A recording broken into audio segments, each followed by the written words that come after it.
Video में अपना chapter 8 पढ़ेंगे, बॉडी मूवमेंट्स। जॉइंट्स।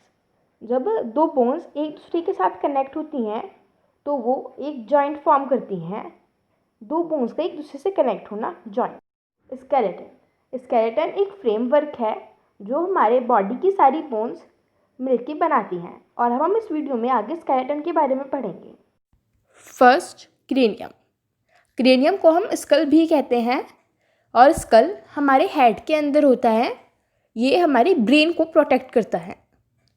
ये जो हमारे टीथ्स का एरिया है ऊपर वाली साइड का, इसे हम कहते हैं अपर जॉ। अपर जॉ और स्कल अगर हम दोनों को एक साथ देखें तो ये एक ऐसा जॉइंट फॉर्म करते हैं जो हिलता नहीं है, मतलब कि फिक्स्ड जॉइंट। हम इस जॉइंट को कितना भी हिलाने की कोशिश कर लें पर ये जॉइंट हिलने का नहीं है। नाउ नेक। ये जो एरिया है ये हमारा नेक है, और हमारे नेक के अंदर होता है पाइवटल जॉइंट।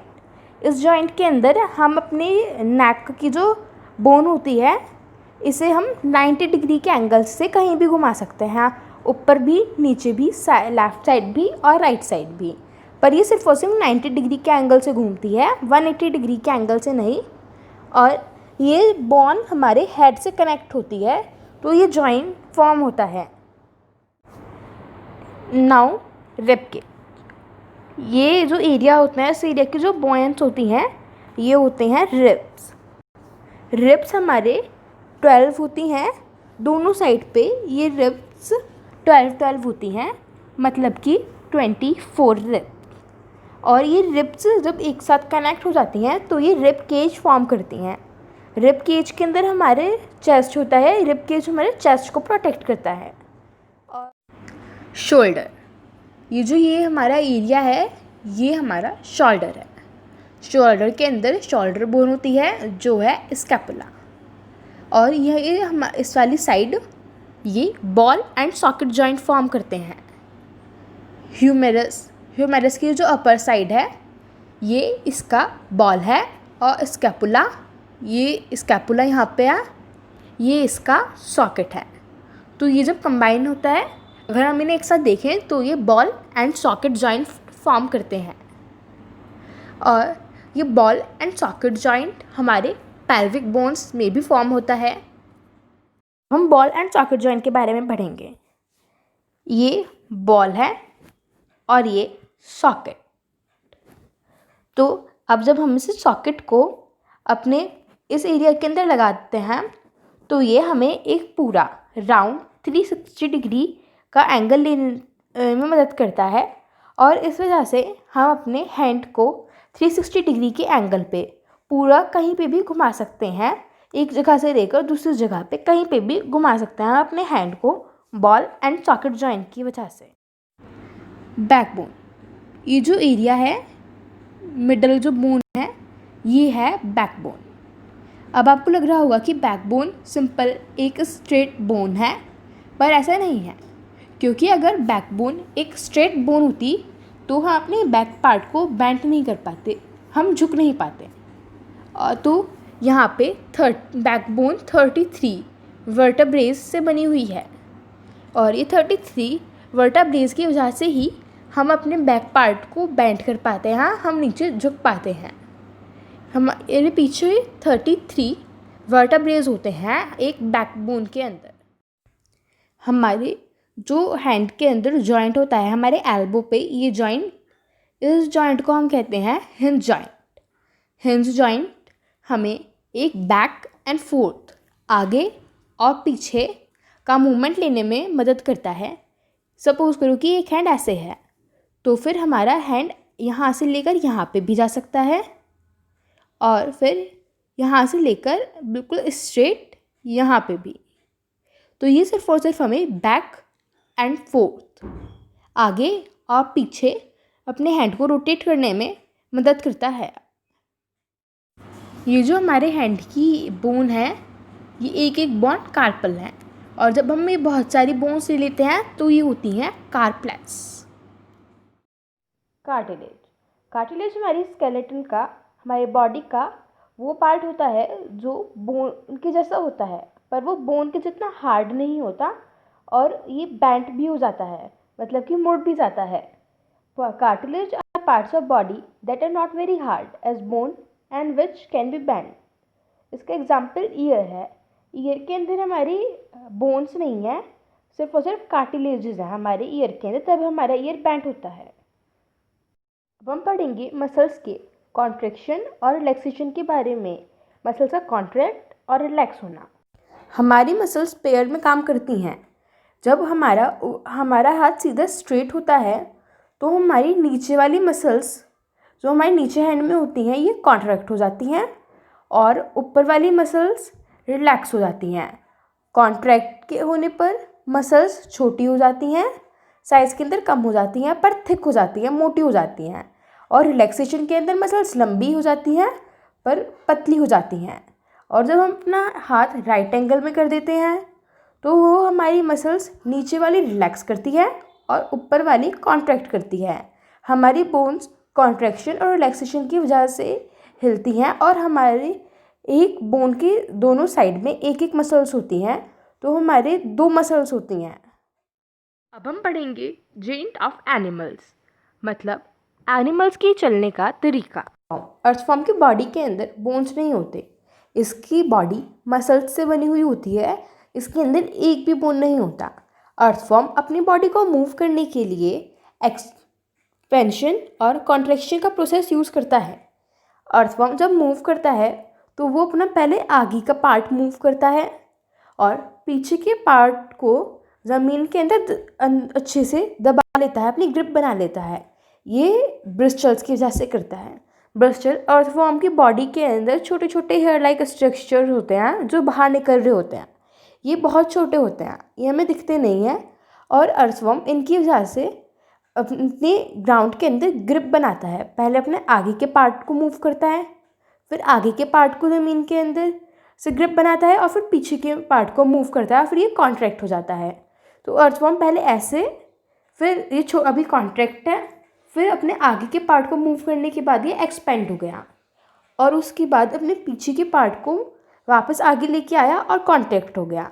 ऐसे छोटे छोटे मूवमेंट से अर्थफॉर्म मूव करता है. अर्थफॉर्म के बारे में एक इंटरेस्टिंग फैक्ट और है.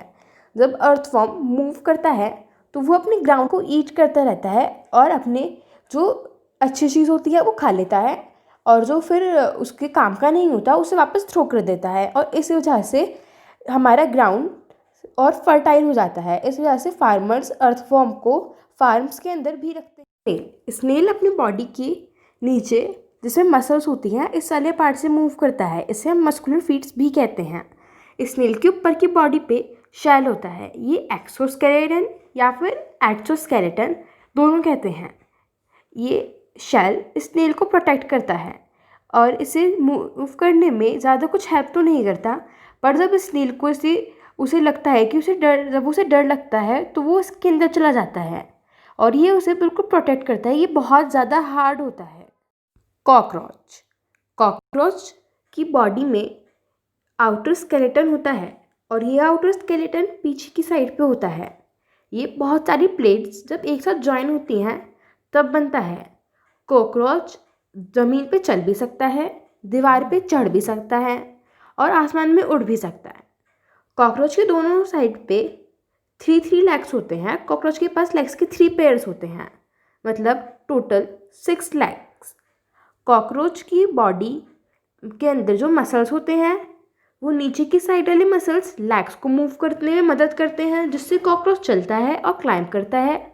और ऊपर वाले मसल्स विंग्स को मूव करने में मदद करते हैं जिससे कॉकरोच फ्लाई करता है. कॉकरोच के हेड के पीछे 2 विंग्स होते हैं, मतलब एक पेयर विंग्स का, और इस वजह से कॉकरोच चल भी सकता है, क्लाइंब भी कर सकता है और उड़ भी सकता है. बर्ड्स उड़ते हैं और चलते हैं और कुछ बर्ड्स स्विम भी कर सकते हैं जैसे कि स्वान और डक्स. बर्ड्स की बॉडी उड़ने के लिए और चलने के लिए बिल्कुल सूटेबल है क्योंकि बर्ड्स की जो बोन्स होती हैं वो बिल्कुल होलो होती हैं, मतलब कि खाली होती हैं. तो इस वजह से वो आसमान में ईज़िली उड़ पाते हैं. हम बर्ड्स की बॉडी को 3 पार्ट्स में डिवाइड कर सकते हैं. पहला तो हिंड लिम्स ये नीचे वाला पार्ट होता है. इसके अंदर हम इसे लेग्स भी कह सकते हैं इसके। ये इसको वॉकिंग में मदद करते हैं। और फॉरलिम्स मतलब कि पंख, ये इसे उड़ने में मदद करते हैं। और फिर ब्रेस्ट बोन्स मतलब कि ये मिडल वाला पार्ट, ब्रेस्ट बोन्स ये मसल्स को होल्ड करते हैं और इसके विंग्स को ऊपर और नीचे मूव करने में मदद करते हैं। अब हमारा एक बहुत इम्पॉर्टेंट टॉपिक है स्ट्रीमलाइन शेप्स। स्ट्रीमलाइन शेप की वजह से बर्ड्स और फिशेस ईजीली उड़ और तैर पाते हैं। अब आप सोचेंगे कैसे? क्योंकि अगर उनकी शेप स्ट्रीमलाइन नहीं होगी, वो सिंपल शेप होगी, तो फिर जब एयर और वाटर आएंगे तो फिर वो उनके ऊपर से सीधे निकल के जाएंगे, तो उनकी स्पीड इससे बहुत स्लो हो जाएगी और उन्हें उड़ने और तैरने में हेल्प नहीं करेगी। पर अगर उनकी शेप ऐसे स्ट्रीमलाइन होगी तो फिर ये उनका फ़ायदा करेगी। वो इस वजह से, क्योंकि जब हवा ऐसे करके आएगी या पानी आएगा तो फिर वो ऐसे नीचे चला जाएगा, तो इस वजह से उनके स्पीड बनती रहेगी। ये फ्रिक्शन की वजह से होता है और ये इजीली तैर और उड़ पाएंगे। बर्ड्स की शेप स्ट्रीमलाइन तो नहीं होती, पर जब वो उड़ते हैं तो वो अपनी शेप को स्ट्रीमलाइन बना लेते हैं। और ऑक्टोपसेस भी जैसे की शेप स्ट्रीमलाइन नहीं होती, पर जब वो तैरते हैं तो वो अपनी शेप को स्ट्रीमलाइन बना देते हैं, पर फिश की शेप स्ट्रीमलाइन ही होती है। फ्रिक्शन तब क्रिएट होता है जब कोई चीज़ किसी चीज़ के अपोजिट डायरेक्शन में जा रही है, जैसे कि फिश वाटर से अपोजिट डायरेक्शन में जा रही है। फिशेस का स्केलेटन बहुत ज़्यादा स्ट्रॉन्ग मसल्स से कवर होता है, और जब फिश मूव करती हैं तो फिर स्केलेटन जो मसल्स होती हैं स्केलेटन पे, वो अपनी कर्व साइड्स को, जैसे कि अभी इन्होंने राइट साइड हैंड पे कर रखा है कर्व साइड, और जो टेल है वो इन्होंने लेफ्ट हैंड साइड पे कर रखी है, और फिर उसके बाद में ही डायरेक्ट बाद में वो उनके कर्व आगे की साइड को लेफ्ट में कर देंगी और पीछे की साइड को राइट में कर देंगी, और बाद में वापस आगे की साइड को लेफ्ट राइट में और पीछे की साइड को लेफ्ट में। इस वजह से जब फिशेस मूव करती हैं तो उन्हें मूव करने में हेल्प होता है। ये इस वजह से होता है, ये ऐसे ऐसे और फिर ऐसे होने से पुशेस क्रिएट होते हैं, और इन पुशेस की वजह से फिशेस सीधा मूव करती जाती हैं, और स्ट्रीमलाइन शेप की वजह से वो वाटर को इजीली तेज़ स्पीड से क्रॉस कर लेती हैं। और इस प्रोसेस के अंदर फ़िश के पीछे की साइड पे जो फिन्स होते हैं वो बहुत ज़्यादा हेल्प करते हैं। फ़िश की बॉडी पे और भी जगह पे फिन्स होते हैं, जैसे कि यहाँ और यहाँ। ये फिन्स फ़िश को बैलेंस क्रिएट करने में और जिस डायरेक्शन के अंदर वो जा रही हैं उस डायरेक्शन को मेंटेन करने में मदद करते हैं। और अंडर वाटर ड्राइवर्स भी अपने पैरों पे जो स्लिपर्स होती हैं वो फिल्म्स की शेप में ही बना के जाते हैं। स्नेक की बॉडी के अंदर एक बहुत बड़ी बैकबोन होती है, और इसकी जो मसल्स होती हैं वो एक दूसरे से कनेक्टेड होती हैं, पर ये वो एक दूसरे से दूर दूर होती हैं। स्नेक की मसल्स, बैकबोन, रिब्स और स्किन तीनों को एक दूसरे से कनेक्ट करने में मदद करती हैं।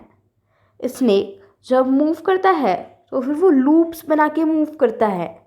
स्नेक कभी भी बिल्कुल ऐसे स्ट्रेट मूव नहीं करता। स्नेक जब लूप्स बना के मूव करता है तो उसकी बॉडी पे पुश लगता है और वो सीधा लूप्स बना के बहुत जल्दी जल्दी आता है। स्नेक ऐसे करके इजीली मूव करता है। अब हमने अपना ये वाला पूरा चैप्टर कंप्लीट कर लिया है, और अगर आपका चैप्टर से रिलेटेड कोई भी डाउट है तो वो आप कमेंट करके पूछ सकते हैं।